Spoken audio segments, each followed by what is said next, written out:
próprio Skype. Vamos lá, vou começar de novo. Inundação. Há um rio que atravessa a casa. Esse rio, dizem, é o tempo, e as lembranças são peixes nadando ao invés da corrente. Acredito sim por educação, mas não creio. Minhas lembranças são aves. A haver inundação é de céu, repressão de nuvem. Fusguio por essa nuvem minha lembrança. Então, a pergunta 20 ali embaixo diz assim: quais são as metáforas para as lembranças nesse primeiro parágrafo?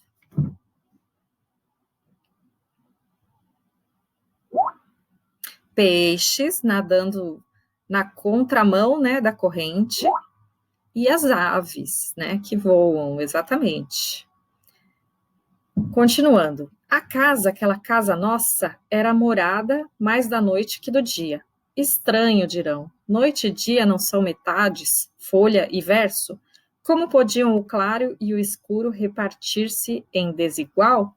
Explico. Bastava que a voz de minha mãe em canto se escutasse para que no mais lúcido meio-dia se fechasse a noite.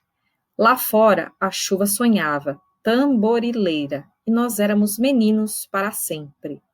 A pergunta 21. O que quer dizer e nós éramos meninos para sempre?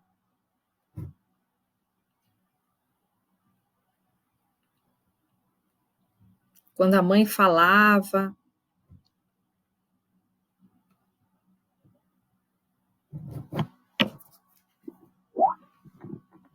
Sonhadores, isso, pode ser.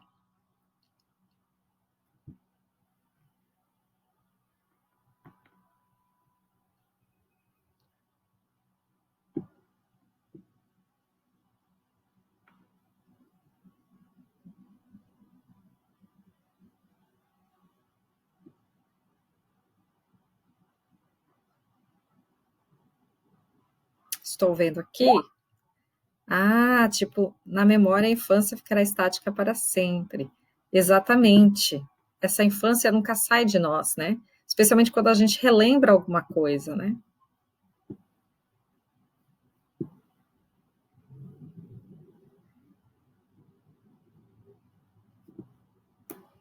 Bom, enquanto vocês vão digitando, eu vou ler o próximo parágrafo, aí eu comento depois. Certa vez, porém, de nossa mãe escutamos o pranto. Era um choro delgadinho, um fio de água, um chilrear de morcego. Mão em mão, ficamos à porta do quarto dela, nossos olhos boquiabertos. Ela só suspirou.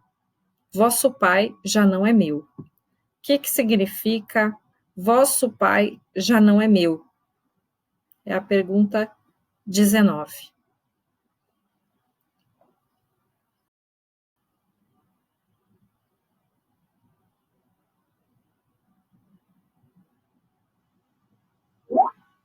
Boa pergunta.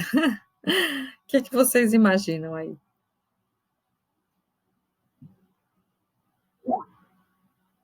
Que ele tinha morrido, exatamente. Até nós vamos ler o resto e aí a gente vê o que vocês pensam sobre isso, né? Apontou o armário e pediu que o abríssemos. A nossos olhos, bem para além do espanto, se revelaram os vestidos envelhecidos que meu pai há muito lhe ofertara. Bastou, porém, a brisa da porta se abrindo para que os vestidos se desfizessem em pó e, como cinzas, se nevoassem pelo chão. Apenas os cabides balançavam, esqueletos sem corpo. Então, a partir desse parágrafo aqui, a gente tem até a impressão de que o pai deles já tinha morrido faz tempo. Mas eu não sei se vocês lembram daquela questão de que acontece lá em Terra Sonâmbula, que é como se o pai continuasse perto, né, o espírito do pai e tudo mais. Então, agora já passou tanto tempo que até as coisas que eles tinham do pai já se despedaçaram. Então, é como se o espírito dele tivesse partido definitivamente, né? Mas é sim uma referência à morte, né? A partida dele. Aqui nós concluímos por aqui. Vamos dar uma olhada lá no caderno de atividades. Deixa eu ver a página aqui para vocês.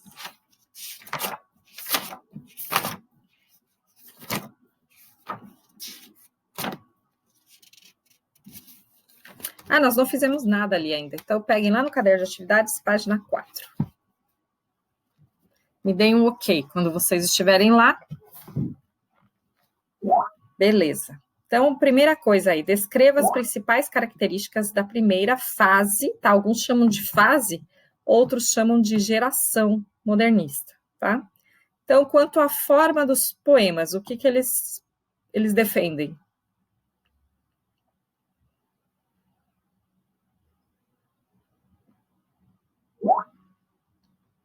Isso, nada certo assim nesse sentido, né?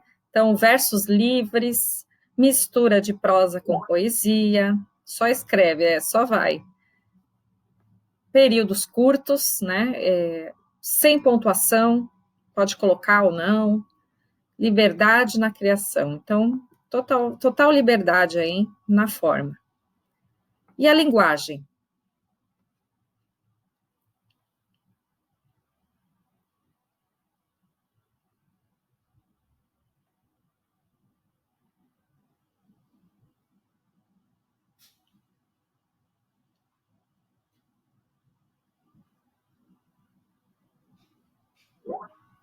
Coloquial, perfeito, né? Imitando a fala, até a fala fora da gramática, né? Assim, indo contra os padrões da gramática. Então, não importa, não é só o falado, mas o falado rejeitando os padrões gramaticais.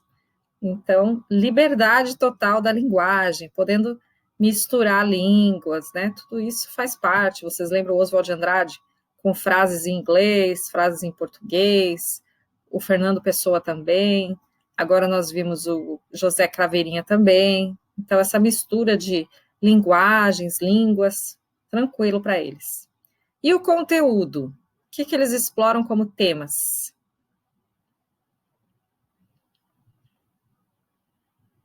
Temas nacionais, é interessante que parece um pouco com o romantismo, mas numa nova forma, né, de abordar esse nacionalismo.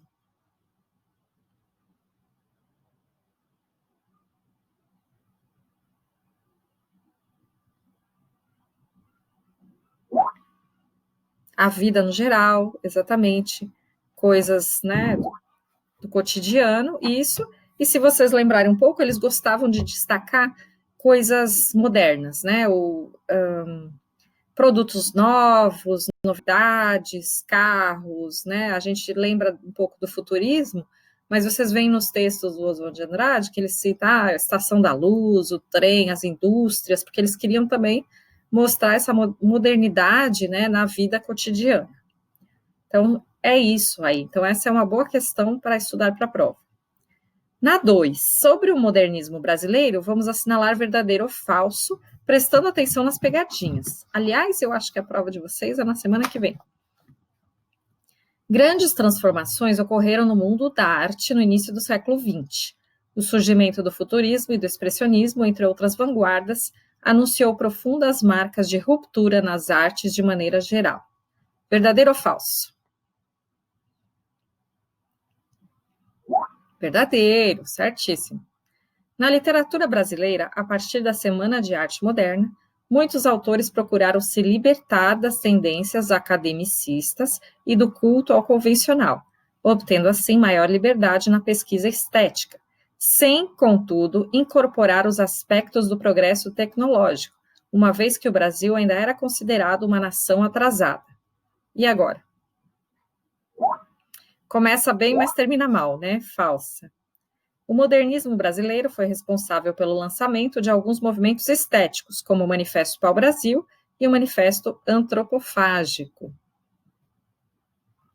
Sim, né, nós voltamos lá para aqueles manifestos, né? O Pau-Brasil é aquele que foi do Oswald de Andrade ainda com a Tarsila, com aquela bandeira que ela pintou Pau-Brasil escrito no lugar de Ordem e Progresso, e o Manifesto Antropofágico era aquele em que você deveria comer a cultura internacional e vomitá-la adaptada ao nacional. Então, a ideia era de transformar a cultura estrangeira em algo nacional. Entre as características do modernismo brasileiro estão a valorização do cotidiano, o uso do verso livre e de ambiguidades. Ok, né? Verdadeiro. Uso da paródia, anticonvencionalismo temático, liberdade de expressão e mitificação do índio são características da primeira geração modernista. E aí, verdadeiro ou falso?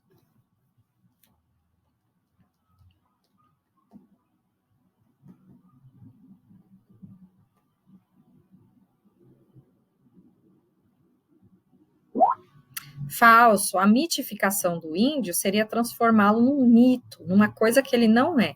E, na verdade, no modernismo, eles são mais realistas, né? Eles falam do índio, eles recapturam essa tradição da cultura brasileira, mas não de uma forma idealizada como no romantismo.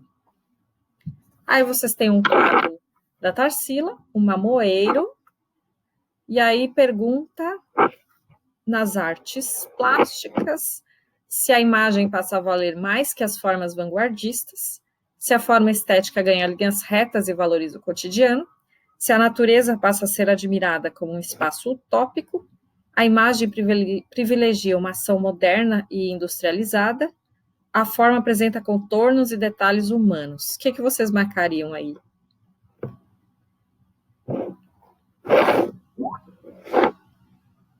C. Esse é tipo questão do Enem, mal elaborada. Deixa a gente confuso, porque não tem nada muito específico, na verdade. A resposta correta dada pelo Enem é a letra B. Agora, é meio ruim você falar de linhas retas num quadro cheio de círculos, né? Talvez se eles dissessem formas geométricas e valorização do cotidiano, ficaria melhor, porque foi as influências do cubismo, né, que a Tarsila absorveu. Então, qualidade textual.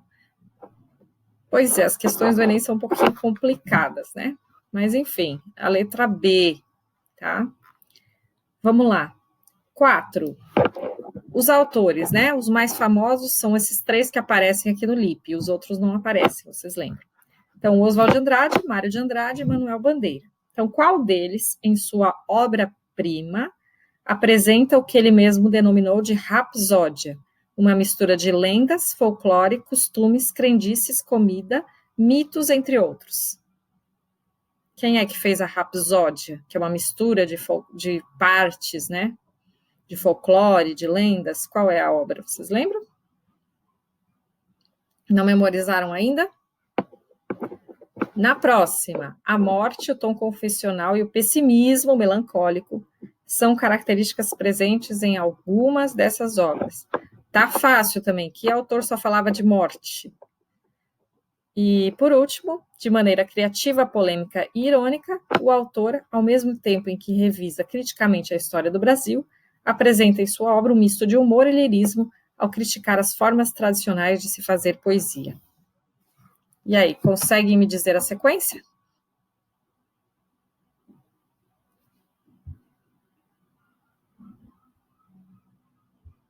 Nenhum chute? Ou travou aqui? 3, 2, 1. Eu tô vendo que no Skype já chegou a resposta. Agora chegou aí. No Skype do celular, né? Tá mais rápido que aqui. Ok. 2, 3, 1. 2, 3, 1, tá certo. Eu olhei invertido aqui. 2, 3, 1, tá certo. O Mário de Andrade fez Macunaíma. O Manuel Bandeira só falava de morte e acabou morrendo bem velho. E o Oswald de Andrade é o mais polêmico de todos. Virando a página. Então, aqui, falando do modernismo, romantismo. Então, vamos ver verdadeira ou falsa. Mário de Andrade e Oswald de Andrade são 2 grandes representantes do período romântico da nossa literatura. Obviamente, falsa. Destacaram-se na fase modernista os autores Gonçalves de Magalhães e Gonçalves Dias. E a última, o movimento conhecido como Semana de Arte Moderna, sentenciou o início da primeira geração do nosso modernismo. Qual alternativa vocês marcariam?